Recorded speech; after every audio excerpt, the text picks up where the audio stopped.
Time series forecasting uses historical observations collected at regular time intervals to predict future values. This technique finds applications in finance, healthcare, marketing, and more. On the right, you can see an example monthly sales time series chart.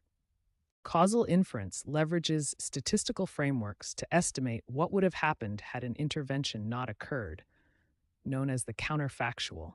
By comparing this hypothetical scenario against observed outcomes, it quantifies the treatment effect. This methodology applies to both observational and randomized experiments and relies on the potential outcomes framework to ensure valid inference. ARIMA stands for Autoregressive Integrated Moving Average, denoted ARIMA of PDQ. Here, P is the autoregressive order, D is the differencing degree for stationarity, and Q is the moving average order. The AR part captures dependence on past observations, the I part removes trends through differencing, and the MA part smooths errors from prior forecasts.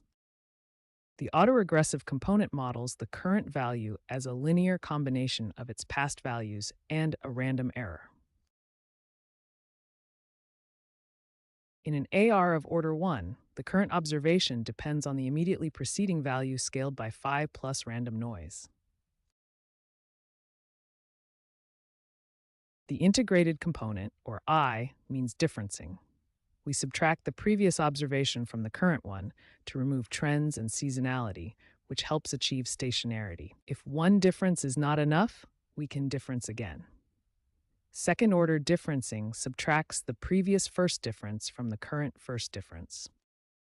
For example, the series 10, 12, 15, 20, 28 yields first differences of 2, 3, 5, and 8 after ignoring the initial undefined value.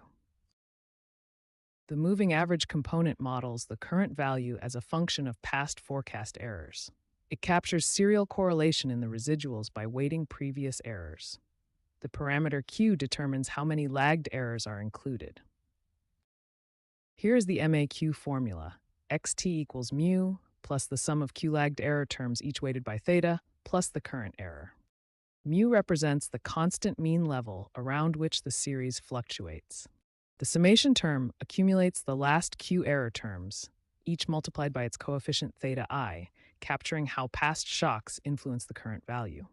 Finally, epsilon t is the new random shock at time t, representing unexplained variations. The ARIMA model order is specified by three parameters, P, D, and Q. Parameter P indicates how many past observations, or lags, are used in the autoregressive component. Parameter D represents the number of differencing operations needed to make